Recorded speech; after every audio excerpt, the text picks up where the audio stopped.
Israeli, Palestinian conflict solution, the Messiah/Paradise Zone. Seeking another possibility for human civilization. 4/6. Let everyone live without fear. The first pillar gave people an entry point, the second a bridge to learn. But one thing renders the first two pillars instantly useless: fear. If a person fears daily for food, medical care, housing, they dare nothing. No daring to try the work they love, to spend time learning, to spend or create.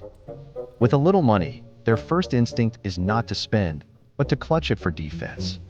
What if I lose my job? What if I fall ill? What if something happens? Fear refreezes all living water back into dead water. The third pillar exists to melt that freezing point. It has one goal: let every person no longer fear for survival. Human behavior follows a plain sequence. First survival, then development. With no ground to live on, you can't expect anyone to risk or innovate. Conversely, once survival is secured, suppressed energy is released. They dare the first pillar's entry point, because failure won't starve them. They dare the second pillar's bridge, because life has a floor while they learn. They dare to spend, no longer clutching money for defense. They dare to create and risk, because there's a net if they lose. So the key line: only when a person no longer fears survival do they dare to create.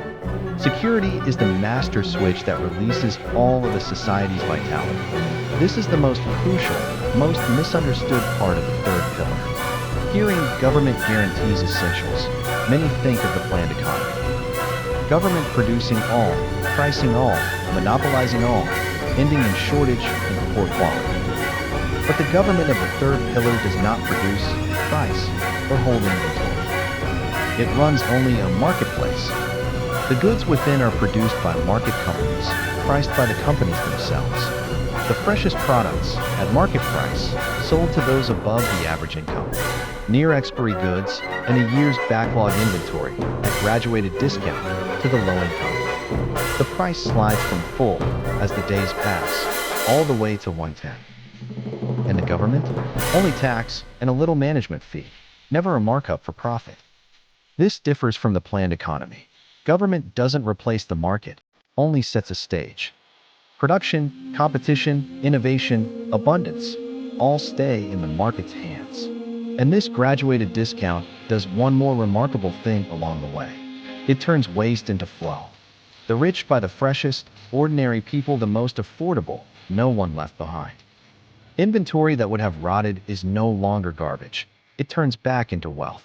This reservoir must catch 5 things: food, housing, medical, learning, transit. First, food. It runs on that marketplace plus graduated discount. On top of that, one more layer: cheap or free canteens. Using ingredients near expiry to cook hot meals, one by one. Some can't cook, some can't manage the near expiry price. This layer ensures everyone eats. Everyone gets a hot meal, and not a scrap of food goes to waste.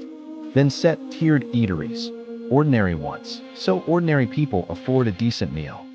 High-end ones let the well-off enjoy finer. Hold the floor, don't cap the ceiling. Next, housing. Its money comes from a fund, plus long-term bonds. Because land, taxes, and construction costs are pressed as low as possible. Rental income alone suffices to cover the interest and repay the principal. It needs no fiscal infusion, it pays for itself. Medical and transit don't use the marketplace. Saving a life can't wait for a sale. Medical runs on a safety floor. Universal basic insurance, plus bulk purchase to cut drug prices. And for those below the average income, basic medical care is entirely free. Transit is the same. Government invests in subways and buses, keeps fares low. Those below the average line ride free, losing no chance to a fare. Learning is simply our second pillar, lifelong free learning. Running through all 5 is the same bottom line. Government only sets the stage, holds the floor, takes tax and fee, never produces, monopolizes, or profits. The market's vitality is not diminished in the slightest. 2 most practical questions. First, is there enough money? For food, supply is near zero cost. Near expiry inventory was headed for disposal anyway. Housing pays for itself. Medical and transit rely on the tax dividend and bulk purchase. The bigger accounting comes after, when people no longer fear. The vast buying power frozen by fear melts and floods into the market. Fear's hidden costs, policing, relief, medical overload, resentment, all fall. The safety net, over the long run, actually saves money. Second, will it breed idlers? No, it guarantees only the floor, never caps the ceiling. What the third pillar catches is only basic survival and dignity. A better life must still be won through contribution and effort. The net is not the destination. It's the footing to dare to try, learn, and strive. It is a starting point that lifts people up, not a warm bed for lying flat. For the individual, free of survival fear, they dare to pursue and invest in themselves. For the market, frozen buying power melts, floods in, demand bursts forth. For society, living water thaws, from lifelessness to vibrancy.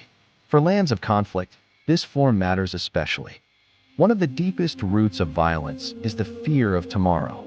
When a person no longer fears going hungry tomorrow or losing a child, hatred can hardly keep growing. Security first, then reconciliation. This floor is the foundation of peace. A society's civilization lies not in how high its ceiling, but how many its floor holds. The third pillar lays, for every person, a floor that never collapses. Standing on it, no one fears for survival or is doomed forever by a single fall. And all the government does is set a stage and hold a floor. The vitality of creation, competition, and rising stays in the market in every hand.